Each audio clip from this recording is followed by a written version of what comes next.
Like Jarrett from Bowling for Soup sent his vocals back, and we were really busy and we hadn't listened to them for a couple of days. He just WhatsApped us, kind of going, "Guys, everything okay?" Oh, you know, we're like, we were just like, "Oh, sorry, did we ever listen to it?" And then we listened to it. We're like, "Dude," we realized why, because he went to town. Yeah, he really went hard. He added loads of cool shit, and it was all so fun.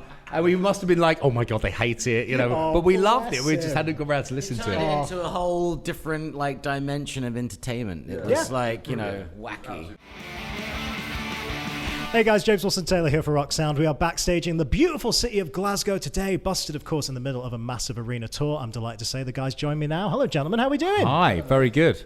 You good? Yes, not too bad. It's nice to see you guys. It really, really is nice to see you. And let's get right into the kind of obvious question here. It's a massive arena tour, guys. This looks absolutely insane, the run you've been doing so far. Really nice reaction from audiences, and seems like a lot of kind of newer crowds coming this time as well, which has got to be nice, right? What's those reactions kind of generally been like so far? I mean, I don't know what it is, man. This tour feels different to anything else. I mean, obviously, it's a 20-year anniversary tour. We've never done something like this before. So it was like a real kind of celebration, but it feels different. Like it feels the energy in the room is massive, isn't it? And time's gone by and fans have grown up, and I think that everyone just kind of, I don't know. I find myself enjoying it more. That's nice. Yeah, and you know, we found out that this is the biggest arena tour of 2023 in Is the that UK. right? So we are so thankful to all the fans that bought tickets, man. Man, it's so nice. And like I said, you know, it's just great to see kids that maybe have rediscovered you guys in those kind of intervening years actually getting a chance to hear these songs for the first time in a lot of ways too. I mean, some of the people here weren't alive when we came out. That's wild. Yeah. So it's like, we keep asking them, how do you know about us? Yeah. But I mean, obviously their parents may have put them on to us, or, you know, it's really cool.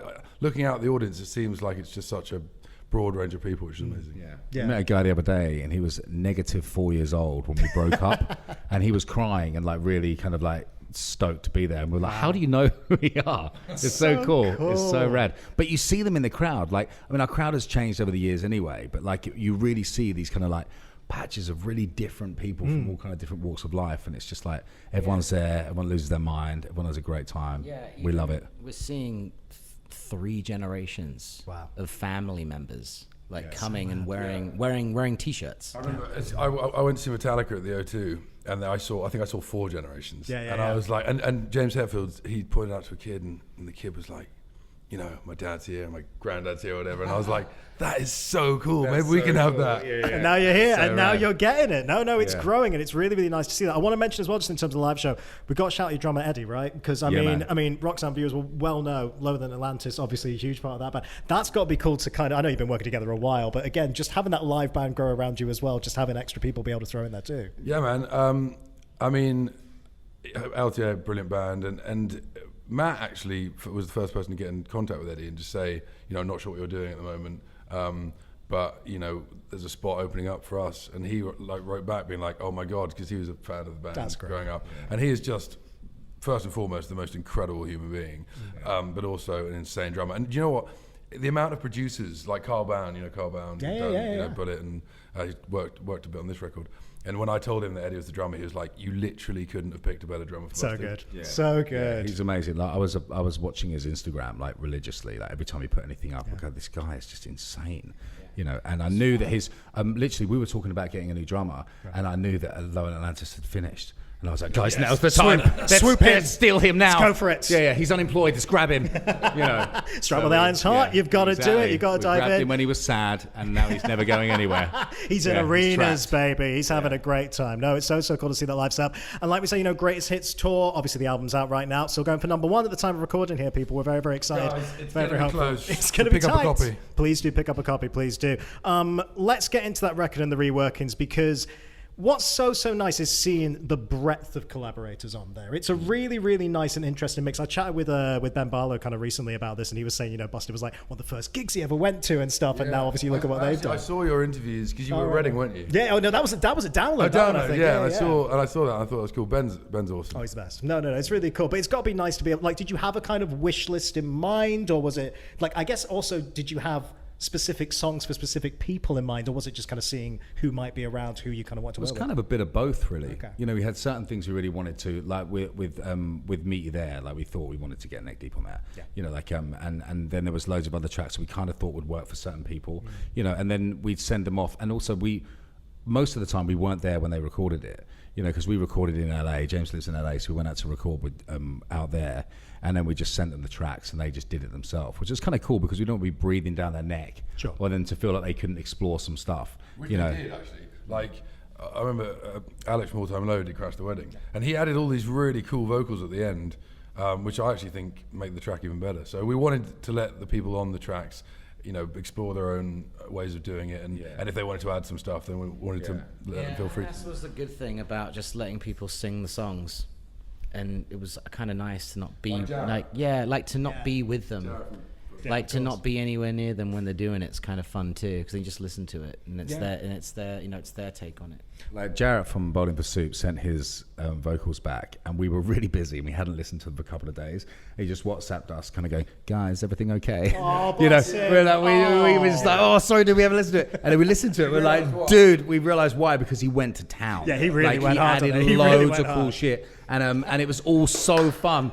And we must have been like, "Oh my god, they hate it," but we loved it. We just hadn't gone around to listen to it. Turned it into a whole different dimension of entertainment. It was wacky. Well, I mean, this. I think you've hit the nail on the head. You guys gave people space to do what they do best, because even when our boy Chris Caraba comes up there and like that, those opening bars, I was like, "Oh my god, this really sounds like a Dashboard song." It really can I does. just say, he sings it in the most Dashboard way. He really ever. does. He literally whispers it. Yeah. And rock sound, readers will.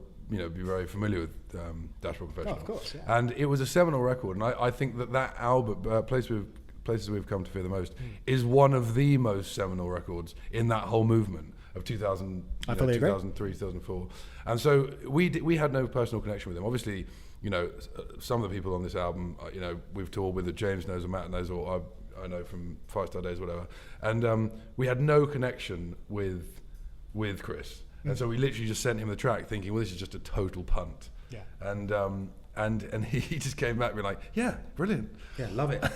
I mean, hearing his vocal back was the best part of making this record for me. Yeah. Like, I mean, we all listened to it. We all listened to it, and I was like, oh my god, this is like we love that band, you know. And I went to see them at the Astoria, and I'd never seen a gig like it, because everyone just sung every word. It was like the most cool kumbaya ever. And I was like, it was just Campfire amazing. songs. Campfire songs. It was such a vibe. It's one of the And best MTV. He didn't the so good. MTV That's Unplugged unreal. album I listened to religiously. Like, it was so good. So hearing him sing a song that we wrote when we were 16 is just the most insane thing. And also, I sing it like him a little bit now. The weirdest thing is to be such a big fan of someone's music and then to never meet them, because we still haven't met No, them. of course. And then to listen to the same person that you grew up listening to sing a song that was on your first album. It's the weirdest feeling. I copy him now as well. I sing him like him a little bit at night, because I'm like, it just sounds awesome. I mean, yeah. At night, I just dream I'm him. Yeah, that's it. Yeah. Going off to sleep, Yeah, just on the pillow, Yeah. whisper it to sleep. No, he absolutely nailed that one. But I mean, it's just amazing takes all over this, for real. Like, I mean, James Gallardi, when he comes in with the Sleeping with the Light on stuff, again, he went full Def Havana on it. He really did. And and James is brilliant. And actually, he suits that song really so does, well. yeah. And again, he made it his own. But I mean, we are so humbled and amazed by how many people contributed to this record. Because you ask about wish list, 95% of the people we asked said yes. So, do you know what I mean? I remember going to Alexandra Palace Bring Me the Horizon show, and it was like I was backstage, and there were a lot of bands there, like different bands, and I hadn't quite caught up with the fact, I didn't really. It was like 2014, so it was before Busted reunited. So I hadn't caught up with the fact, I had no idea like even where we stood and things, but all these bands were coming over and saying hello, and being really nice, like kind and stuff, and I'm like, oh, like maybe people like us more now than they did before, or something. There's a generational thing a little bit here, because we should talk about this a little bit, because the first time you guys were around, I was like 10, 11, 12 at this point, right? But as a snotty-nosed little pop punk kid, I was like, well, there's nothing different here from what Simple Plan are doing at this time, or what Newfound Glory, or Sum 41, or any of these bands are doing this time. The marketing was different. You guys were pushed very much as a kind of pop band there, and there's nothing wrong with pop music, but I think you're right. Like, the bands that grew up at that generation, you were one of the first bands they kind of listened to, so of course there's going to be a level of respect. And that's there. like Ben from Neck Deep said. He was like, sorry, Yeah. You're doing a good job, Matt. I appreciated it. I appreciated the assistance the whole time. It was good. He said to me that Meet You There was one of his favourite tracks growing up. And so, I think the generational thing is a very good point. I think at that age when the bands were 10, 11 years old, I think they saw it differently. Because as you say, the marketing of Busted when it came out was one of the things that, we had an issue with them, and I had a massive issue with it. But I think that actually when you listen to this, I'm so proud of this record because it really stands up, and I listen to all these songs and I'm just like, this sounds awesome. Do you know what I mean? No, and it really, really does, and it's refreshing. It makes a lot of sense. And it's interesting because I remember talking to you guys for somewhere else at the time, back when it was the Night Driver record, and loved that record as well. But I remember you guys all kind of saying we really wanted to push away from the sound we were known for, and not just to try something new, but I think you even said, it might have been a bit dated if we tried that. Last record, you very much leaned back into this sound. Obviously, you lean into it again very successfully. What changed, though, for you guys kind of mentally there? I mean, I think Night Driver was...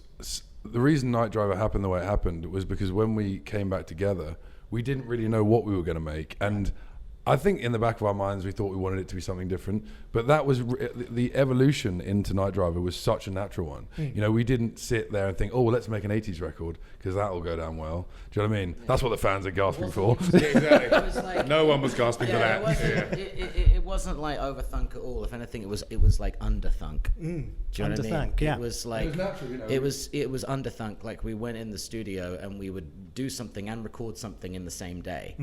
And drive home listening to it. Nice. And that went on the album. And then the next day we did the same thing. We just did that for 2 weeks. Yeah. Pretty much. Yeah, I genuinely love, I think Night Driver, it's one of those albums where I just think that, I think Busted fans probably took a while to get it. Yeah, maybe. But now, so many people come up to us and say, we love Night Driver. Yeah, great. And I think that's the exciting thing. We're just about to start making new music, and we don't know what we're going to make yet, but it's probably going to be something, new and a bit different. Yeah. But I just think you can't overthink these things. Sure, that's fair. I think underthunk. Also, at the time, underthunk. There it is, straight in. Underthunk it. Yeah. I think also at the time, we hadn't seen each other really for 8 to 10 years, and we'd not been in a room together, and I was scared that Charlie was going to go. So I was like, as soon as we play, pop punk riffs, he's going to leave. So it was but I think what happened was we just all kind of came together with one sound that we loved, and we just went with that. And it was very stylized. It was very kind of very organic, and it just felt really natural and kind of cool to do. And then the next record, we were like, what do we want to make? And we were mucking around for ages about trying to find a sound. What do we do? And then we wrote 90s, and it just was like, oh, this just feels right. And it clicks. There was kind of like a 4-month period between Night Driver and halfway there when we didn't know what the fuck we were doing. Right. We were like some of the stuff that's coming out. We're like, and then as Matt said, 90s came, and it again very naturally just felt like this is the record we should make. Right, sure. And then I feel like with this new record, the greatest hits, it kind of feels like an amalgamation of it all because there's some. It's quite synth-heavy parts to this to these new recordings. We worked with Phil Gornell, who'd worked with Havana, and then we got someone called Zach Safini to mix it, and he is the king of mixing. Honestly, I was like, I worship his feet, man. Yeah. When I found out that we were getting him to do some tracks, I was like, I've been wanting to work with him for at least 5 years. There's on about Fraser. I was like, how good can this guy be? And I heard the first mix. I was like, oh, we can be that good. Yeah, there it is. There's a reason he's listed on all your favourite records of the last 5 years at this point. Literally. Yeah, he's everywhere, that man. He's absolutely everywhere. I want to mention some of the kind of newer talent in there as well, because you've got Charlotte Sands on the album, who we've been covering for a long time. She's done some amazing collabs as well as her own amazing stuff, and the debut album's kind of coming from her very soon. But great, again, nice to see you guys attempt something like, no, let's put a female vocal on here and let's see a kind of contrast in there. It wasn't easy. It's very difficult. Apparently, it's hard to get girls to sing Busted songs. Well, no, I mean, the thing with Charlotte is that we definitely wanted a female vocal. We actually were speaking to a few other female vocalists. We wanted loads. Yeah, it just scheduling wise didn't work out. I mean, I really wanted to get Imogen Heap on a track. That would have been amazing. That'd be very interesting. But no, the other cool thing about Charlotte was I wasn't that aware of her, but we were really keen to push new artists. And Phil, the producer, he said, have you thought about Charlotte? You said no. And I just, checked her out and thought, wicked voice. And she absolutely crushed that song. I mean, when she goes up the register and does the chorus, it's very insane. Cool. Yeah. And also, it's cool to get new artists because, you know, sometimes you've got artists that you would like that are huge, right? So huge, you think, oh, we can't even ask them because they're so huge. And it's cool when you get the new artists. There's always the chance they'll become like that. That's you know? true. That's Like, very you true. never know where the new artists are going to end up. Yeah, So it's like- Charlotte Sands is on the rise. That's a very, very smart move. Very when smart Jonas move. Brothers asked us to cover E1000, we're like, no one's going to hear about them again.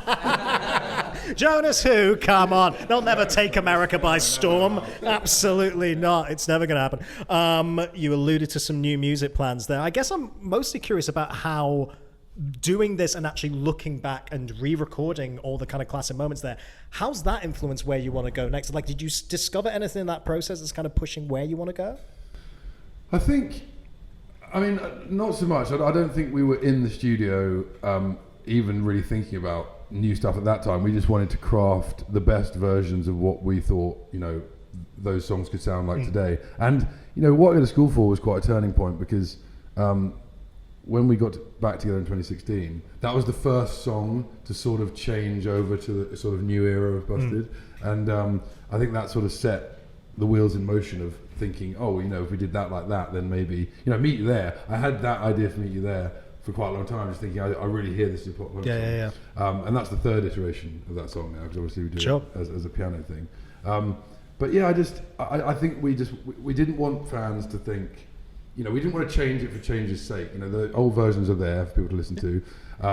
They're not going anywhere. These new versions are, you know, it's just a reimagining. You know what I mean? So it's just cool to. There's no point in doing them if you're going to do them exactly the same. Yeah. And you know, we had, you know, little bugbears that we wanted to change, and just, you know, just getting Eddie behind the kit and slamming out those drums, which is my, you know, I loved that recording session.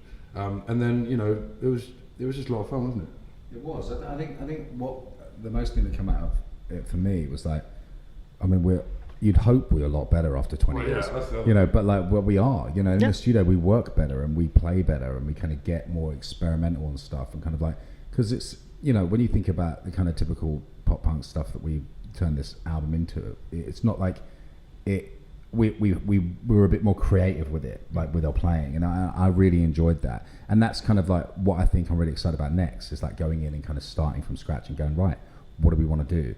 Like, you know, like James was tapping every day in the studio. I was like, where's all this skill coming from, James? Yeah, I basically started guitar lessons, and I'm twice the guitar player I used to be. Nice. But the thing is that I don't think that being a really good musician, like, I don't think being a really good instrumentalist makes you a good songwriter.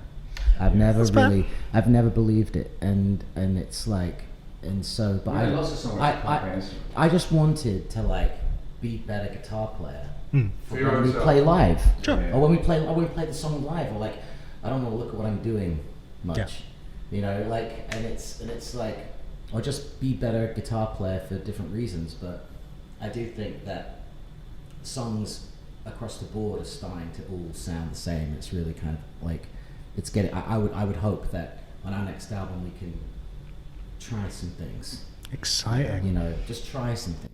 Yeah, no, that's always where the most exciting stuff comes from. You got to be bold sometimes. You got to actually push yourselves and see kind of where it takes you. No, it's exciting to hear for sure. Well, guys, I'm going to let you go and get ready for the show. It's always an absolute pleasure to chat. Congrats on this record, sincerely. Looking forward to watching the show tonight. And yeah, I'm sure we'll catch up again very soon. All right. Big love to Roxanne, man.